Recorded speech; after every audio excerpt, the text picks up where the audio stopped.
প্রিয় দর্শক, আরবি কাফেলার আজকের পর্বে আপনাদেরকে আমরা নিয়ে যাচ্ছি মক্কাতুল মুকাররমা থেকে প্রায় ৩০ কিলোমিটার দূরে অবস্থিত সুলহে হুদাইবিয়ার সেই প্রান্তরে, যেখানে আল্লাহ রাসূল সাল্লাল্লাহু আলাইহি ওয়াসাল্লামকে তার সাথী বর্গ সহ মক্কার কুরাইশ কাফিররা প্রতিরোধ করেছিল হজ্জে আসা থেকে বারণ করতে।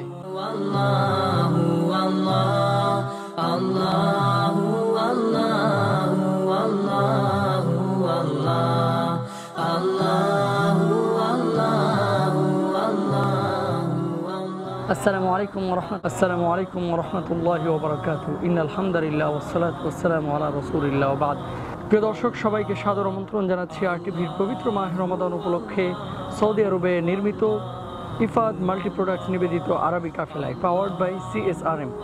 দর্শক, আজকে আপনাদেরকে আমরা যে জায়গাটিতে নিয়ে এসেছি, এই জায়গাটিতে আল্লাহ রাসূল সাল্লাল্লাহু আলাইহি ওয়াসাল্লামের সাথে মক্কার কুরাইশদের কাফেরদের একটি চুক্তি সংগঠিত হয়েছিল, যেটি তারিখের কিতাবে ইতিহাসে সুলহে হুদাইবিয়া বা হুদাইবিয়ার সন্ধি নামে পরিচিত। এই হুদাইবিয়ার সন্ধি যেখানে সম্পাদিত হয়েছিল, আমরা সেই জায়গাটিতে এখন অবস্থান করছি। আমরা হুদাইবিয়ার সন্ধি সম্পর্কে কথা শুনবো শেখ সাদিকুর রহমান আল আজহারির কাছে। আসসালামু আলাইকুম ওয়া রাহমাতুল্লাহ। ওয়ালাইকুম আসসালাম ওয়া রাহমাতুল্লাহি ওয়া বারাকাতুহু। মুহতারাম, আপনার কাছে জানতে যাচ্ছি সুলহে হুদাইবিয়া বা হুদাইবিয়ার সন্ধি কোন প্রেক্ষাপটকে কেন্দ্র করে সংগঠিত হয়েছিল? আলহামদুলিল্লাহ রাব্বিল আলামিন ওয়াস সালাতু ওয়াস সালামু আলা আশরাফিল আমিন মুহাম্মদুর রাসূলুল্লাহ সাল্লাল্লাহু আলাইহি ওয়াসাল্লাম ওয়া আলা আলিহি ওয়া সাহবিহি আজমাইন। এই সেই প্রাঙ্গণে রাসূল করিম সাল্লাল্লাহু আলাইহি ওয়াসাল্লামের হাতে হাত রেখে সাহাবায়ে কেরাম বায়াত গ্রহণ করলেন। আমরা জানি বায়াতে আকাবা আল উলা, বায়াতে আকাবা সানি, প্রথম একটি বায়াত হলো, দ্বিতীয় আকাবার বায়াত হলো, আর এই বায়াতকে বায়াতে রিদওয়ান নামে, সন্তুষ্টির বায়াত নামে এই বায়াতটি প্রসিদ্ধ। সাহাবায়ে কেরাম আল্লাহর সন্তুষ্টি অর্জনের জন্য নিজেদের রক্ত দিয়ে হলেও তার ভাইকে শহীদ করে দেওয়া হয়েছে, এই খবরের ভিত্তিতে এখানে একটি বায়াত গ্রহণ করলেন। বায়াত মানে শপথ গ্রহণ করলেন রাসূলের হাতে যে আমার ভাইয়ের প্রতিশোধ না নিয়ে আমরা এখান থেকে ফিরে যাব না। এটি ইতিহাসে বায়াতে রিদওয়ান নামে প্রসিদ্ধ। এই সেই স্থান যেখানে একটি গাছ ছিল, ওই গাছের নিচে রাসূল করিম সাল্লাল্লাহু আলাইহি ওয়াসাল্লাম বায়াত গ্রহণ করিয়েছিলেন। হযরত ওমর রাদিয়াল্লাহু তাআলা আনহুর শাসনামলে এই গাছটি থেকে বিভিন্ন ধরনের ফিতনা ছড়িয়ে যাবে, মানুষ এখান থেকে ডাল নিবে, ডালপালা ছিঁড়ে নিবে, এই আশঙ্কায় তিনি এই গাছটিকে কেটে দিয়েছিলেন। হযরতে খালিদ বিন ওয়ালিদ রাদিয়াল্লাহু তাআলা আনহুর নেতৃত্বে এখানে পাঠিয়ে এই গাছটিকে তিনি কর্তন করে দিয়েছিলেন। এই প্রসিদ্ধ জায়গা ইতিহাসের বায়াতে রিদওয়ান নামে আজও পর্যন্ত আমাদের কাছে পরিচিত হিসাবে আছে। আল্লাহু আল্লাহু আল্লাহু আল্লাহ আল্লাহু আল্লাহু আল্লাহু আল্লাহ আল্লাহু আল্লাহু আল্লাহু নবী করিম সাল্লাল্লাহু আলাইহি ওয়াসাল্লাম যখন বায়াত গ্রহণ করলেন 1400 সাহাবীদেরকে নিয়ে, এ ব্যাপারে কেউ বলেছেন 1400, কোনো রেওয়ায়েত হচ্ছে 1600, কোনো রেওয়ায়েত হচ্ছে 1800 সাহাবী সহ এখানে বায়াত গ্রহণ করা হলো, শপথ গ্রহণ করা হলো। এরপর উরওয়াকে প্রেরণ করলো মক্কার কুরাইশরা, যাতে করে সে আল্লাহ রাসূল সাল্লাল্লাহু আলাইহি ওয়াসাল্লামের সাথে খারাপ আচরণ করে। উরওয়া রাসূলুল্লাহ সাল্লাল্লাহু আলাইহি ওয়াসাল্লামের দাড়ি মুবারকের দিকে 3 বার যখন হাত সম্প্রসারণ করলো, সাথে সাথেই হযরতে মুগীরা বিন শুবা রাদিয়াল্লাহু তাআলা আনহু তিনি উরওয়াকে বললেন, খবরদার উরওয়া, আর একটি বার যদি তুমি আল্লাহর নবীর দিকে তোমার হাতকে সম্প্রসারিত করো তাহলে এখানে আমরা প্রতিশোধ গ্রহণ করব। উরওয়া এই কথাটিকে নিয়ে সাথে সাথেই কুরাইশদের কাছে মক্কাতুল মুকাররমাতে ফিরে গিয়ে বলল, আমি রোম পারস্যর সম্রাট কাসরা, কাইসার এবং নাজ্জাশীকে আমি দেখেছি, কিন্তু কেউ কিন্তু তার সাথীদের কাছ থেকে এই পরিমাণ শ্রদ্ধা, ভালোবাসা এবং মহব্বত পায় না রসুলকে, মুহাম্মদ সাল্লাল্লাহু আলাইহি সাল্লামকে যে পরিমাণ তার সাথীরা মহব্বত করে। সুতরাং আমরা যদি এখন যুদ্ধ বিগ্রহের দিকে যাই তাহলে নিশ্চিত আমরা হেরে যাব, কারণ এর পূর্বেই বদরের যুদ্ধ সংগঠিত হয়েছে, সে যুদ্ধে কাফেরেরা হেরেছে, বহু যুদ্ধে হারার পর তাদের শক্তি দুর্বল হয়ে এসেছে। এজন্য চলো আমরা রাসূলুল্লাহ সাল্লাল্লাহু আলাইহি ওয়াসাল্লামের সাথে একটা সন্ধি চুক্তিতে আবদ্ধ হই। এবং এই ঘটনাকে কেন্দ্র করেই তারা রাসূল করিম সাল্লাল্লাহু আলাইহি ওয়াসাল্লামের কাছে এসে আল্লাহর নবীর সাথে একটি সন্ধি চুক্তিতে আবদ্ধ হলো। সাহাবায়ে কেরাম প্রথমে এটা মেনে নিতে চাচ্ছিলেন না, কিন্তু আল্লাহ রাব্বুল আলামিন তার রাসূলকে আগেই জানিয়ে দিলেন নিঃসন্দেহে ওয়া আসাবাহুম ফাতহান কারিবা, এই সন্ধি চুক্তির পথ ধরেই আল্লাহ রাব্বুল আলামিন এই মক্কাতুল মুকাররমাকে রাসূলের হাতে দিয়ে দিবেন, মক্কাতুল মুকাররমা বিজয় হবে। আপনি যদি মুহতারাম বলেন যে হুদাইবিয়ার সন্ধির মধ্যে দ্বিপাক্ষিক যে চুক্তি সম্পাদিত হয়েছিল, এই চুক্তির মধ্যে কোন কোন কথা ছিল? সন্ধি চুক্তির 6টি ধারা ছিল। প্রথম ধারাটি হলো এই যে নবী করিম সাল্লাল্লাহু আলাইহি সাল্লাম সেই বছর উমরা করতে এসেছিলেন, এবছর উমরা না করেই রাসূলকে ফিরে যেতে হবে।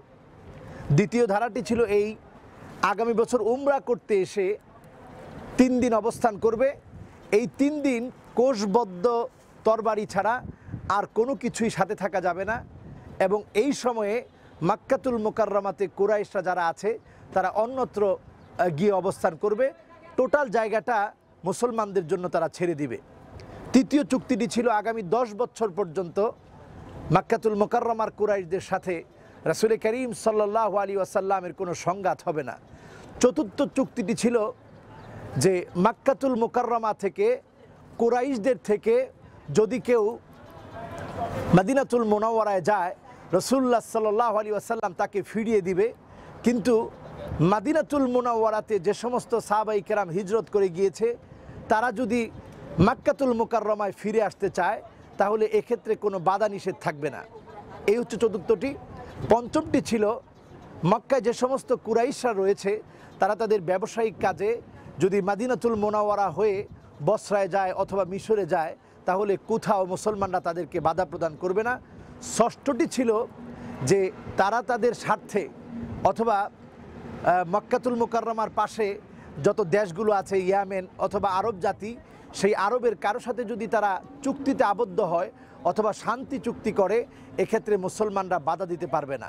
বাহ্যিক দৃষ্টিকোণ দেখলে দেখা যায় এই 6টি চুক্তির অনেকগুলোই মুসলমানদের বিপরীত, কিন্তু রব্বুল আলামিন ও আসাবাহুম ফাতহান কারিবা এটার ভিতরেই আল্লাহ তাআলা বিজয় রেখেছিলেন, এবং সময় যেতে না যেতেই 6ষ্ঠ হিজরি থেকে মক্কা বিজয় আমরা যদি লক্ষ্য করি অল্প সময়ের মাঝেই আল্লাহ পাক মক্কা বিজয় দিলেন। সাহাবীর সংখ্যা ছিল মাত্র 1400, আর মদিনাতে রাসূল যখন ওই বছর ফিরে গেলেন রাসূলুল্লাহ সাল্লাল্লাহু আলাইহি ওয়াসাল্লাম মক্কা বিজয়ের সময় 10,000 সাহাবী সহ এই মক্কাতুল মুকাররমাতে প্রবেশ করেছিলেন। যে হুদাইবিয়ার সন্ধি এখানে সংগঠিত করলেন সেই সন্ধির প্রেক্ষাপটকে কেন্দ্র করেই রব্বুল আলামিন মক্কা বিজয় দান করলেন। মদিনাতুল মুনাওয়ারা তো আগে থেকেই বিজয় হলো, আর এরপর মক্কা বিজয়ের মধ্য দিয়ে পূর্ণাঙ্গ রূপে আল্লাহ রব্বুল আলামিন এই জমিনের বুকে ইসলামকে আল্লাহ তাআলা প্রতিষ্ঠিত করলেন। মক্কাতুল মুকাররমা থেকে মূর্তিগুলো অপসারিত হলো, এই সেই বিজয়ের প্রান্তর যে প্রান্ত থেকে আল্লাহ পাক ইসলামকে চিরবিজয়ী করলেন। আমরা অবস্থান করছি সুলহে হুদাইবিয়া যেখানে ঘটেছিল, সংগঠিত হয়েছিল, সেই জায়গায় আমরা মুহতারামের কাছে আবারও ফিরে যাচ্ছি। জি মুহতারাম, আপনার কাছে জানতে চাচ্ছি হুদাইবিয়ার সন্ধির পরবর্তী প্রেক্ষাপট অবস্থাটা কি ছিল?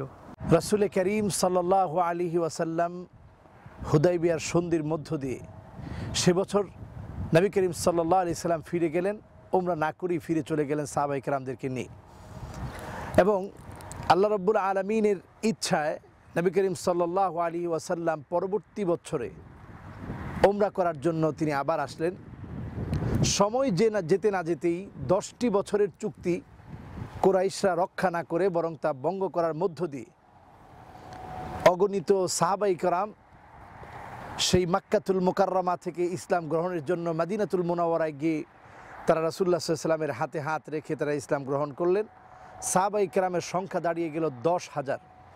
আল্লাহর নবী 6ষ্ঠ হিজরিতে এখানে সন্ধি করেছিলেন, 8ম হিজরিতেই নবী করিম সাল্লাল্লাহু আলাইহি ওয়াসাল্লাম স্পষ্ট বিজয়ের শুভ সংবাদ নিয়ে মক্কাতুল মুকাররমা বিজয় করার জন্য যখন মক্কাতুল মুকাররমায় প্রবেশ করলেন, কাফেরেরা দেখেই তারা আশ্চর্য হয়ে গেল।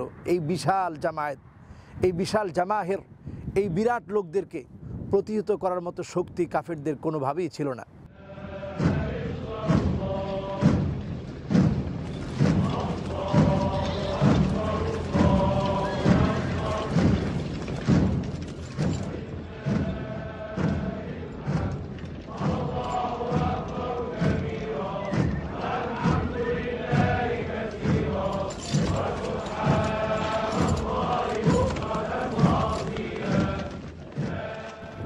আল্লাহর নবী তখন তাদের জন্য ক্ষমা সুন্দর দৃষ্টিভঙ্গি প্রদর্শন করলেন এবং নবী করিম সাল্লাল্লাহু আলাইহি সাল্লাম বললেন, লা তাসরিবা আলাইকুমুল ইয়াউম, আজকের দিনে তোমাদের উপরে কোনো প্রতিশোধ নাই, আনতুমুত তালাকা, আজকে তোমরা স্বাধীন।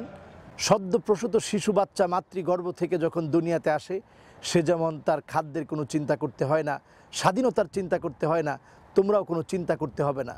কাফিরেরা এই ঘটনার পর যখন আল্লাহর নবী এত নির্যাতন করলো আল্লাহর নবীকে, মক্কাতুল মুকাররমা থেকে হিজরত করে মদিনাতুল মুনাওয়ারায় যারা পাঠিয়ে দিল, আল্লাহর নবীর সাহাবীদেরকে শহীদ করলো, এরপরও নবীজি যখন ক্ষমা করে দিলেন, কারণ তিনি তো রহমাতুল আলামিন, তিনি তো সকলের উপরে দয়াবান, তিনি সকলকে মায়া করেন, সকলকে তিনি মহব্বত করেন। আল্লাহর নবী যখন ক্ষমার দৃষ্টতা প্রদর্শন করলেন, সাহাবায়ে কেরাম এটা দেখে বহু কাফের কুফফার কুরাইশরা আল্লাহর নবীর হাতে হাত রেখে তারা ইসলাম গ্রহণ করলেন। লক্ষ্য করলে আমরা দেখব যেখানে সাহাবীদের সংখ্যা ছিল মাত্র 1400, সেখান থেকে সাহাবীদের সংখ্যা 2 বছর যেতে না যেতে হলো 10,000। আর এরপরেই আল্লাহর নবী যখন বিদায় হজের প্রান্তরে ভাষণ দিলেন, সেই জাবালে রহমতে সাহাবায়ে কেরামের সংখ্যা হলো লক্ষাধিক। এই যে বিরাট পরিবর্তন হলো, কোরআন কারিমে রব্বুল আলামিন বললেন যে ইদা জাআ নাসরুল্লাহি ওয়াল ফাত ওয়া রাআইতান নাসা ইয়াদখুলুনা ফি দীনিল্লাহি আফওয়াজা, হে রাসূল, অচিরে আপনার কাছে স্পষ্ট বিজয় আসবে, দলে দলে লোকেরা ইসলাম গ্রহণ করবে। এমনকি আবু জাহালের সন্তান সে পর্যন্ত ইসলাম গ্রহণ করলো, আবু সুফিয়ান পর্যন্ত ইসলাম গ্রহণ করলো। ইসলামের দাওয়াত থেকে তেমন কেউ বাদ রইল না। মক্কাতুল মুকাররমা এবং মদিনাতুল মুনাওয়ারাতে আল্লাহ পাক চূড়ান্তভাবে ইসলামকে আল্লাহ তাআলা প্রতিষ্ঠিত করলেন। আল্লাহ রাব্বুল আলামিন এই সেই হুদাইবিয়ার মাধ্যমেই কিন্তু সে বিজয় দান করেছিলেন। আমি মোহতারামের কাছে যাব, মক্কা বিজয় যে হলো এটি কিন্তু হুদাইবিয়ার মধ্য দিয়ে হয়েছে এবং আল্লাহ রাব্বুল আলামিন কোরআন কারীমেও সেদিকে ইঙ্গিত করেছেন। সে আয়াতে কারিমাটি যদি আপনি দর্শকদেরকে পড়ে শোনাতেন। আউযু বিল্লাহি মিনাশ শাইতানির রাজীম, বিসমিল্লাহির রাহমানির রহিম।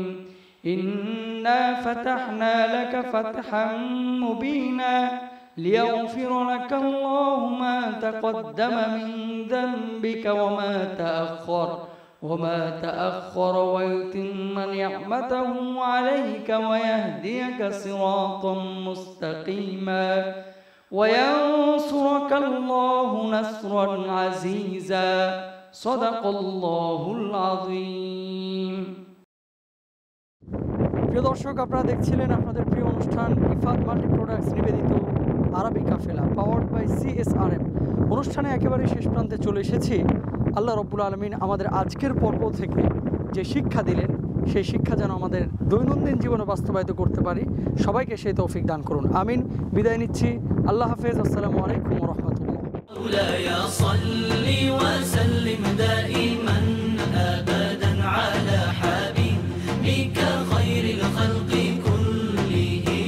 يا ربي بالمصطفى بلغ مقاصدنا.